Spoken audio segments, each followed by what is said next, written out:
It's a cruiser, it's a V-twin, and it's American, but it's not a Harley Davidson. This week we're testing the Hammer S from Victory Motorcycles, and I think it looks $1 million.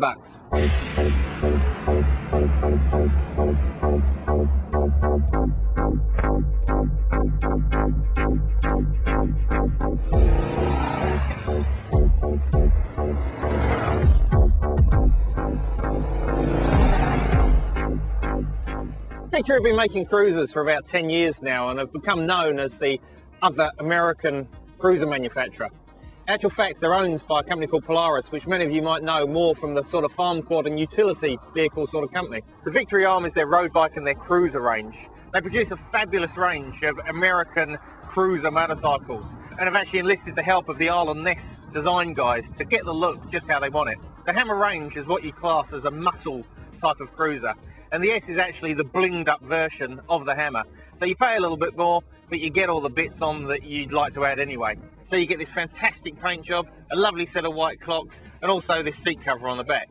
And the seat cover itself is a real nifty little touch. You can get yourself a little bracket that goes on the clocks, so if you go somewhere, want to take someone for a ride, the cover comes off the back and clicks onto the front of the clocks and acts as a bit of a screen. Why no one else has thought of that before, I've no idea.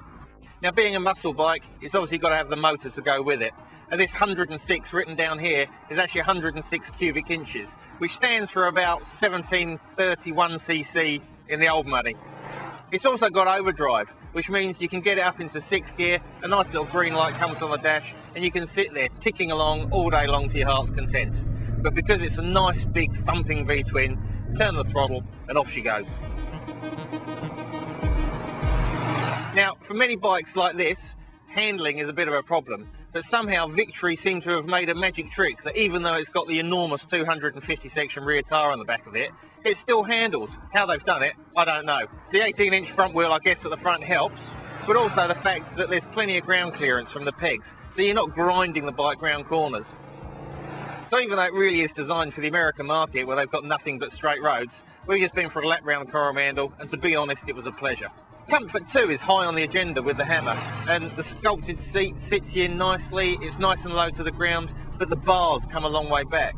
So it's not a long stretch to the bars, and it's a comfy bike to ride for long journeys. Now, the price of the Hammer S is up there. It's $33,495, but that's as you see it sitting here. And to be quite honest, I think it looks fantastic. I think it's worth every cent. Not only though do you get a fantastic looking motorbike, you also get one that handles well, goes well, and is actually quite practical. And to be quite honest, I think that's a magic trick.